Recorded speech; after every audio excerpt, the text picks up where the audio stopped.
Hotelos aponos. I'll explain what that means as we go along. The common view in the ancient times from the Iliad, book 24, line 525. For this is a lot the gods have doled out to the miserable clots of blood to live in sorrow, while the gods live free from care. And Epicurus, who I've been reading a lot of lately, because, I have no friends, he uses a different Homer from the Odyssey, book 9, line 28. And this quote, everyone would quote Homer because he was Shakespeare in the Bible, Milton all rolled into one. But this was particularly annoying to the enemies of freedom because he uses the word happiness in this quote, and it's the same word that Plato used to describe the pleasure of pure thought. And this was shocking because all in the Middle Ages you couldn't say pleasure was the highest virtue. And the idea of friends enjoying dinner and companionship, that's where we get our word, Epicurean. But for the Hebrews, Epicurus is heretic. And he's in the sixth circle of hell in the Inferno. And nothing bad's happening to him. He's just hanging around and his coffin's there, and he can wander around the empty field. But on Judgment Day, he goes into the coffin and they close the lid. Yes.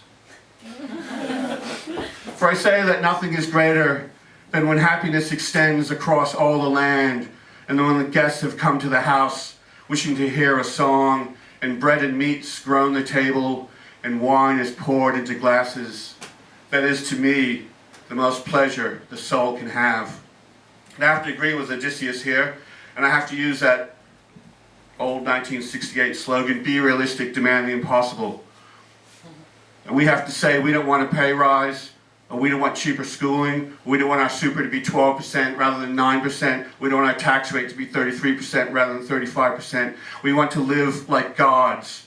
We want to live a life of ease. Hotelos aponos. The goal is ease. The goal is a life of play, a life of laziness, a life of leisure. And when lefties say to me they want a fairer world, I say, we don't want no gang boss. We want to equalize.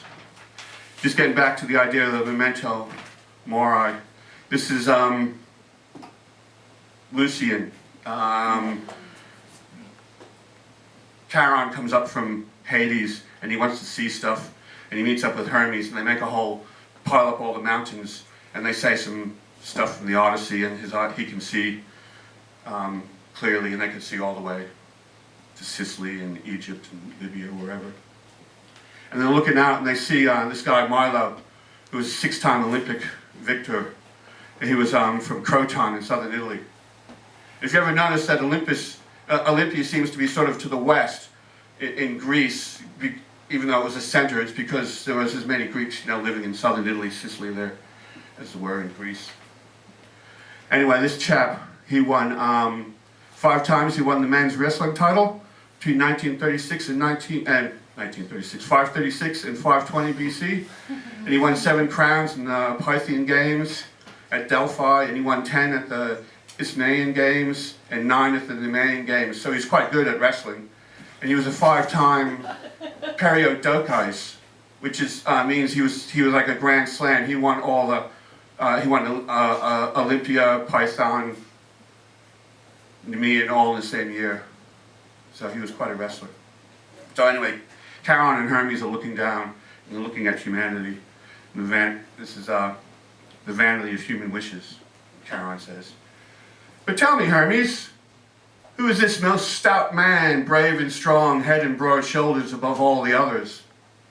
Well, that is Milo, the wrestler from Croton. The Greeks, they are applauding him, for he has lifted a bull onto his shoulders, and he carries the beast in the middle of the stadium. Charon. How much better would it be if they applauded me, Hermes? Mark you, soon this athlete I shall have like heaped luggage on my little yacht. For when thrown by the irresistible opponent death, he will come to us, and it needs not even regard how death will trip him up.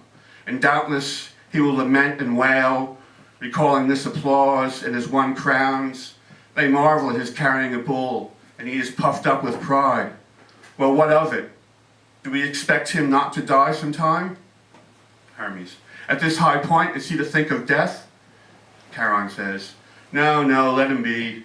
In a short time, sailing on a little ferry, he will be the source of amusement, no longer able to lift a gnat, let alone a bull. And one last one.